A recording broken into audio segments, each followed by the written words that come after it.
What is the philosophy of Blessed John Scotus, and what do you think of him?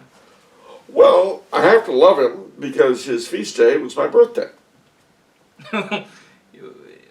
Would you not love him if you want more than that? Would you not love him if...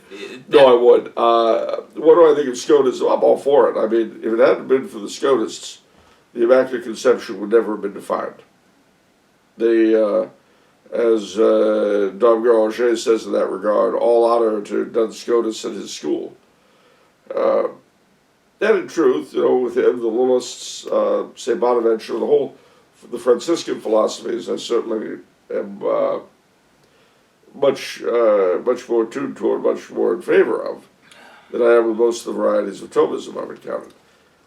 But having said that, I think that part of the problem we've had in the Church in recent centuries is taking Thomism, as it were, out of context, and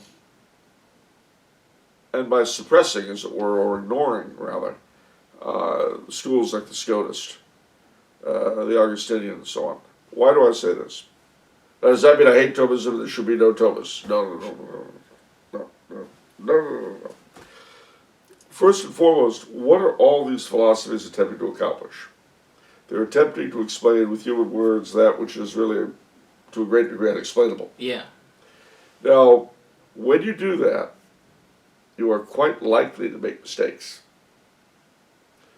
So, in the great days of the medieval scholastics, these different schools acted as correctives on each other's excesses. Having only one, the Neo-Thomist school, I can't even call it Thomist, reduced philosophy by the time of the council to a very dry, formulaic thing in the Church, which was knocked over very easily by people like Carl. Yeah. Whereas instead, what I think we require is a much more inclusive approach to philosophy. I think that all the schools should be maintained, and their adherents should both continue their work and dialogue. You're preaching tolerance and dialogue? I am. This wow, is an area, what a liberal. I know. This is unbelievable. I'm this sold is a out. scandal. I'm sold out. I know. I should be wanting to turn in my True Believer card. Yeah. At the True Believer headquarter office. This is... Wherever that is. I know it's scandalous. But you see, the whole reason why we can speak in discourse is because we should be able to speak in discourse. We've lost that ability. We have. The idea that you can think someone is wrong without being evil is something that's completely alien to us. Now, I take it a step further, too, though, by the way. In that just as I see the different schools of philosophy, of scholastic philosophy, as correctives of one another, so, too, you look at the eastern portion of the Church and the western. St. John Paul II spoke of the Church breathing with two lungs. Well, it is, but I'll take you a step further, and that is that historically, as you might say, in the West, authority has swallowed up tradition. In the East, tradition has swallowed up authority. Almost as if the two sides separated, followed their worst possible instincts to the end. So that on our side, you could have a pope say things that are absolute nonsense. And we say, oh, well, it must be true the Pope says so. Contrariwise, in the East, you can't get any of their hierarchs together to do anything. What if the real intention was that the two were supposed to remain in communion and act as correctives on each other's natural excesses? I don't think so. Those Orthodox are messed up. Yeah, I know. I'm like that. We're so much better than them. Yeah, we are. Inherently. Yeah, we're better people than they are, just as people. Yeah, I know. Yeah.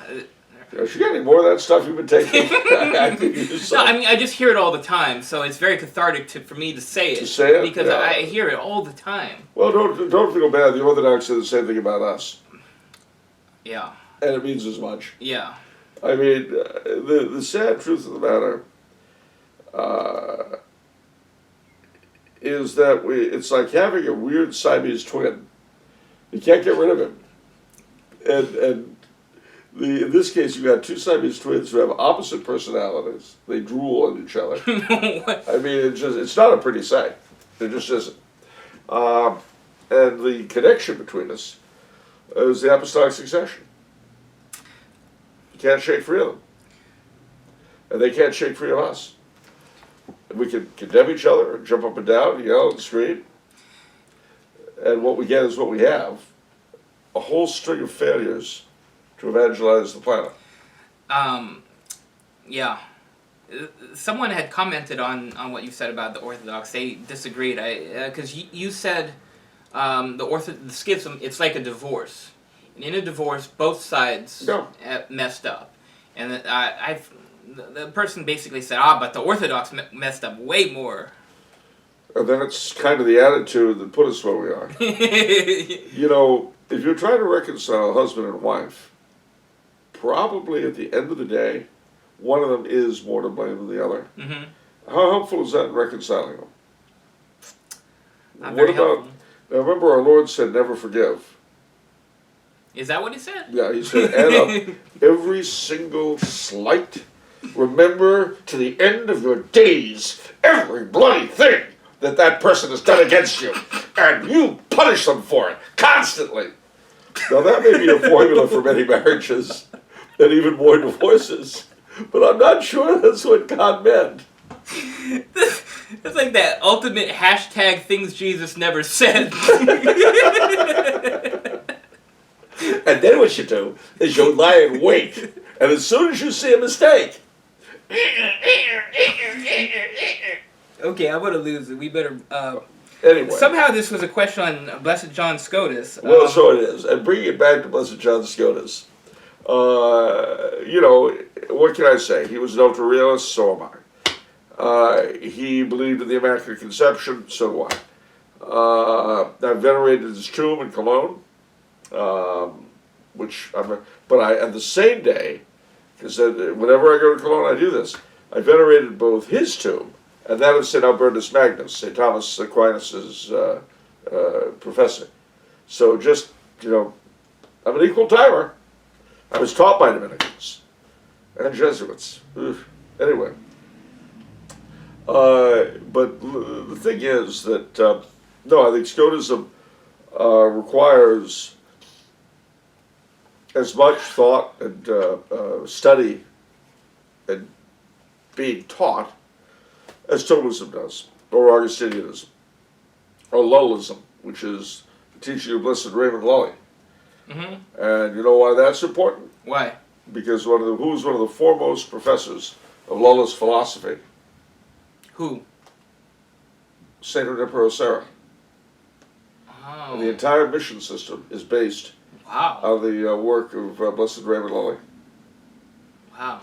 And not just the missions here in California, but the ones he founded in central Mexico, in the Sierra Gorda.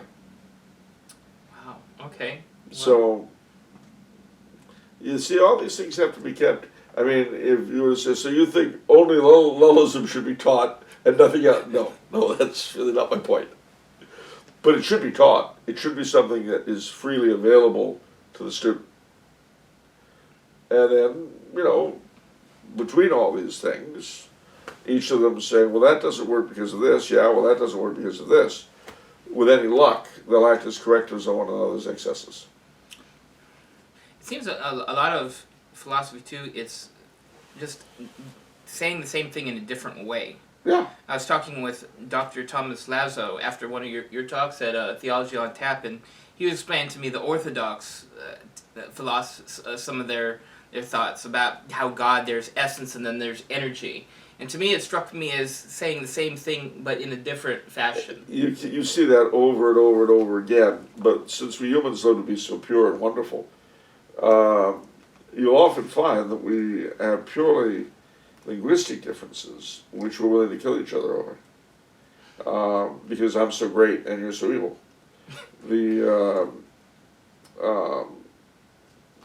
Time and time again, I'll hear it said, you see, we Orthodox believe this and such. Yeah, you Catholics believe this and such. Yeah.